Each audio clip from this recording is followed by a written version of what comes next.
ઓમ શ્રી ગણેશાય નમઃ.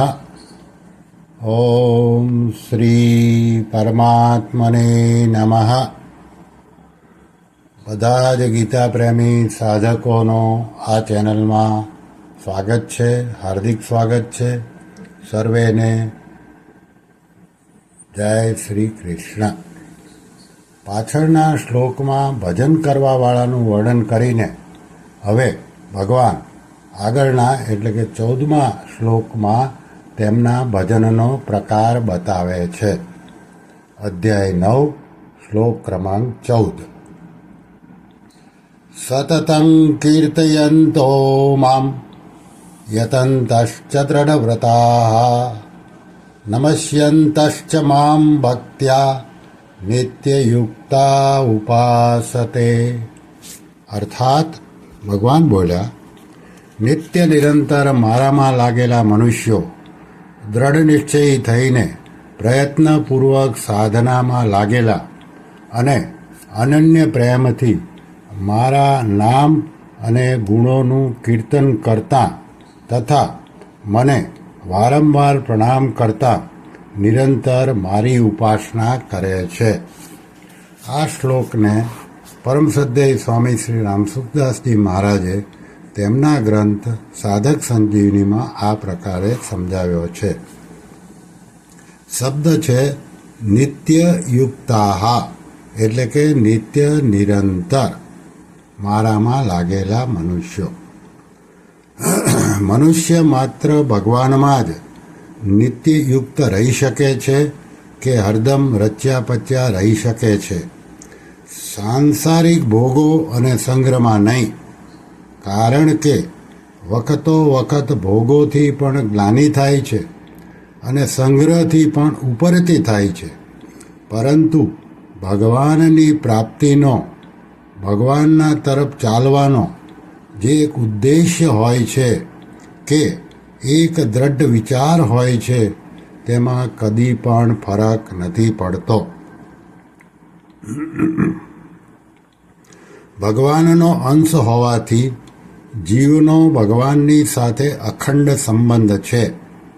મનુષ્ય જ્યાં સુધી એ સંબંધને નથી ઓળખતો ત્યાં સુધી તે ભગવાનથી વિમુખ રહે છે, પોતાને ભગવાનથી અલગ માને છે.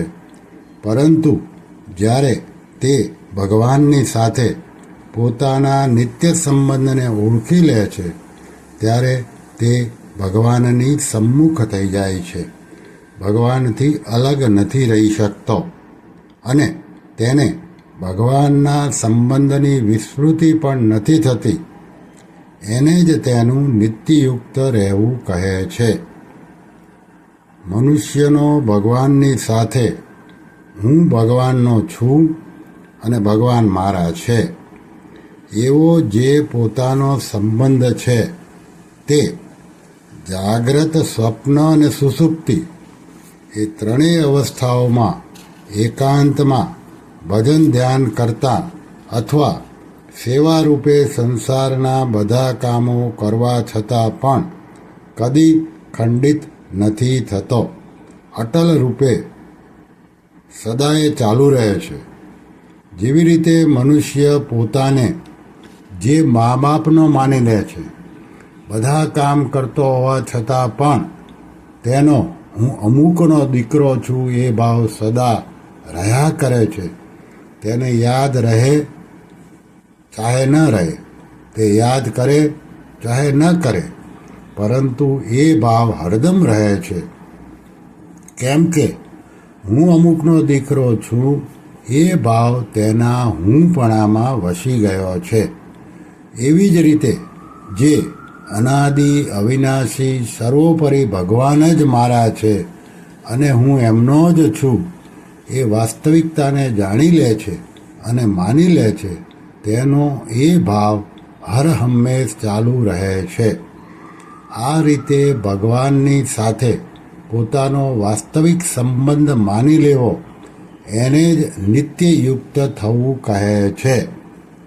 પછી છે દ્રઢવ્રતા, એટલે કે દ્રઢ નિશ્ચયી થઈને જેઓ સાંસારિક ભોગ અને સંગ્રહમાં લાગેલા છે તેઓ જે પારમાર્થિક નિશ્ચય કરે છે તે નિશ્ચય દ્રઢ નથી હોતો.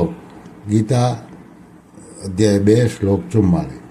પરંતુ જેમણે અંતરથી જ પોતાના હુંપણાને ઓગાળી નાખ્યો છે કે અમે ભગવાનના છીએ અને ભગવાન અમારા છે, તેમનો એ દ્રઢ નિશ્ચય થઈ જાય છે કે અમે સંસારના નથી અને સંસાર અમારો નથી.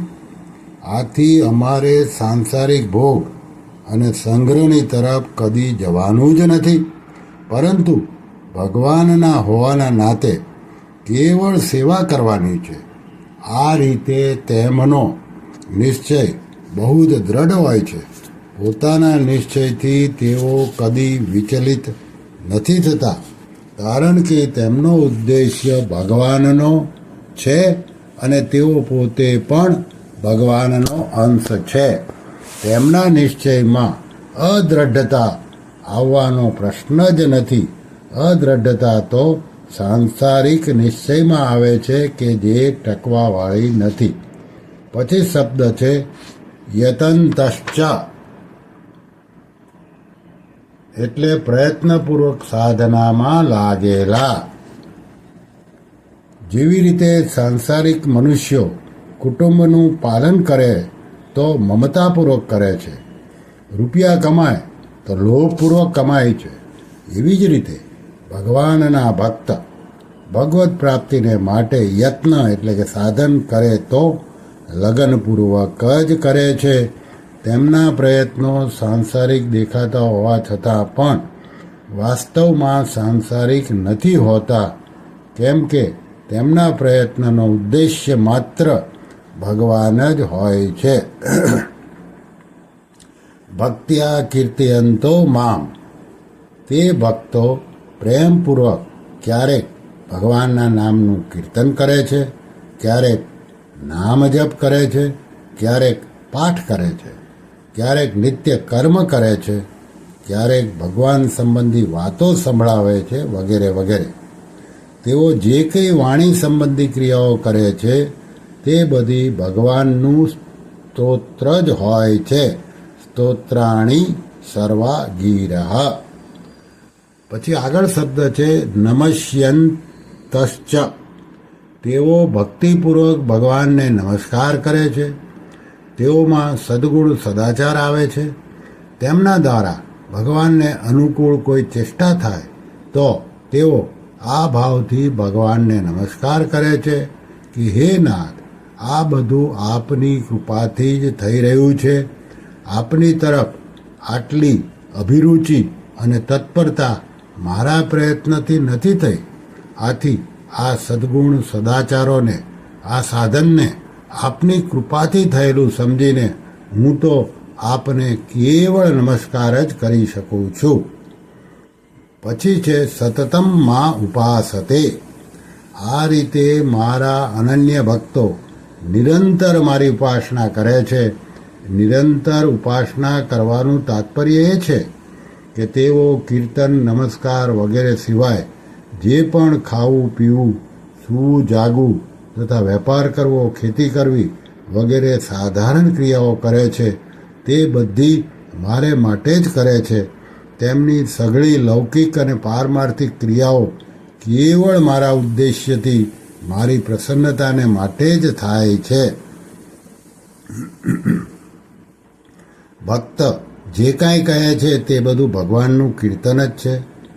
તે જે કાંઈ ક્રિયા કરે છે તે બધી ભગવાનની જ સેવા છે. ગીતાનો 9મો અધ્યાય શ્લોક 27. અનિત્ય સંસાર સાથે સંબંધ વિચ્છેદ કરવાને કારણે ભક્ત નિત્યયુક્ત હોય છે.